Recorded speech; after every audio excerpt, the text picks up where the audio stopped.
ఎక్కడ కూడా ఈ రోజు 94 నియోజకవర్గాల్లో తెలుగుదేశం పార్టీ ఎమ్మెల్యే టికెట్లు అనౌన్స్ చేస్తే కొత్త ఉదయగిరి నియోజకవర్గంలో వచ్చినంత స్పందన ఎక్కడ కూడా ఏ నియోజకవర్గంలో రాలా.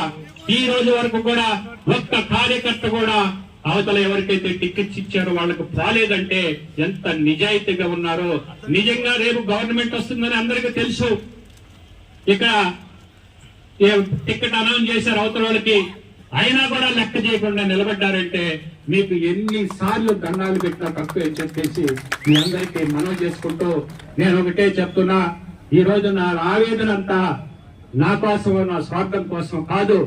నాకు జరిగిన అవమానం, ఈ అవమానాన్ని జీవితంలో నేను మర్చిపోలేను. ఇంత అవమానంగా నన్ను పక్కకు నెట్టడం, పక్కన కావల్లో చేశారు. ఏ విధంగా చేశారు?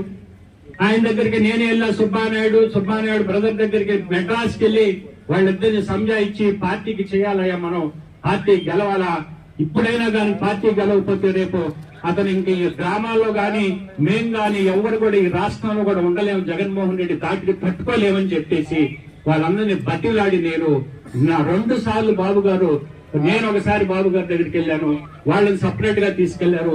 కనీసం పక్క నియోజకవర్గాలు ఇచ్చిన గౌరవం కూడా నాకు ఇవ్వరా? 14 సంవత్సరాలు నేను పోటీ చేస్తే ఇక్కడ ఆ మాత్రం గౌరవం కూడా నాకు ఇవ్వరా? నాకు చెప్పాల్సిన పని లేదా? అంటే ఏమనుకున్నారు మీరు? అంటే మీ దగ్గర జీతగాళ్ళమా మేము? ఎంతవరకు న్యాయం ఇది? దయచేసి అర్థం చేసుకోండి. మా ఆవేదన తప్ప మీ మీద మాకు పాపం లేదు. చంద్రబాబు నాయుడు గారు, తెలుగుదేశం పార్టీ మీద కానీ మీ మీద కానీ నాకు ఎలాంటి పాపం లేదు. అని నాకు చేసిన విధానాన్ని మాత్రం నేను జీర్ణించుకోలేకపోతున్నా. దయచేసి ఇప్పటికైనా మీరు పునరాలోచించుకొని దీన్ని గనక సరిదిద్దకపోతే ఇక్కడ నాశనం అయిపోద్ది, ఇక్కడ మనం నష్టపోతాం. ఇప్పటికే ఈ నియోజకవర్గంలో ఎవరైతే ఉన్నారో మళ్లీ వారు వచ్చారు, వాళ్ళ అరాచకాలు మనం భరించలేం.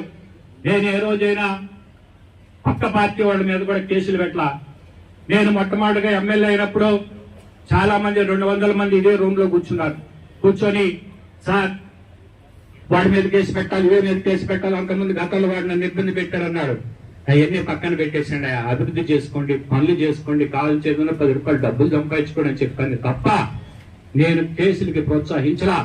నేనే కనుక కేసులు ప్రోత్సహించుకుంటే ఈ నియోజకవర్గంలో ప్రతి గ్రామంలో మొగుడు పెళ్లాల దగ్గర కూడా తగాలు పెట్టి అవతల కుటుంబాలు మనకు ఎటువంటి వాళ్ళు మనకు తెలుసు. కానీ ఆ సంస్కృతిని నేను ఇక్కడ లేకుండా చేశా. ఈ రోజు ఇంత చేసినటువంటి నన్ను గుర్తించి లేకుండా ఈ నియోజకవర్గంలో ఎవరయ్యా ఈ బ్రోకర్లందరూ? చంద్రబాబు నాయుడు గారు కావలి బస్సులో ఉంటే నెల్లూరు జిల్లా నాయకులు అందరినీ తీసుకెళ్లి, సార్ ఇది వెనకబడ్డ ప్రాంతం, ఉదయగిరికి హై లెవెల్ కెనాల్ ఇస్తే దాదాపుగా 90,000 ఎకరాలు సాగులోకి వస్తుందని చెప్పి బాబు గారి చేత టెండర్ పిలిపించాను హై లెవెల్ కెనాల్.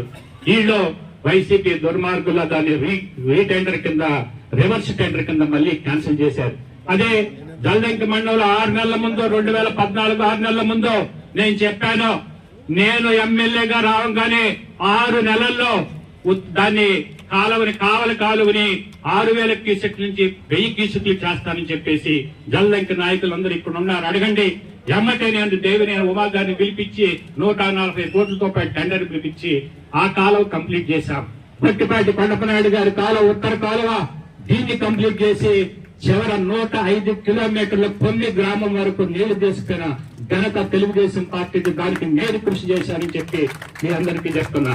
అదే కాకుండా పెద్దిరెడ్డిపల్లి రిజర్వాయర్ ల్యాండ్ అక్విజిషన్ డబ్బులు ఇవ్వక ఇబ్బందులు ఉంటే ఆ రోజు దేవినేని ఉమా గారిని, సోమిరెడ్డి చంద్రమోహన్ రెడ్డి గారిని అక్కడ తీసుకొచ్చి వాళ్ళకి ల్యాండ్ అక్విజిషన్ క్లియర్ చేసి మళ్ళా ఆ పనులు మొదలు పెట్టే విధంగా నేను చేశాను. ఎందుకంటే స్వతహాగా నేను ఇరిగేషన్ కాంట్రాక్టర్ కాబట్టి నాకు ఒక సబ్జెక్ట్ ఉంది కాబట్టి ఈ విధంగా నేను అభివృద్ధి చేసుకుంటూ ఈ నియోజకవర్గాన్ని అభివృద్ధి చేస్తే ప్రజలు నన్ను హర్షిస్తారు, పార్టీ గుర్తిస్తున్నారు తప్ప రిపోర్ట్లు మ్యానిపులేట్ చేస్తే టిక్కెట్లు వస్తాయని నాకు తెలియదయ్యా.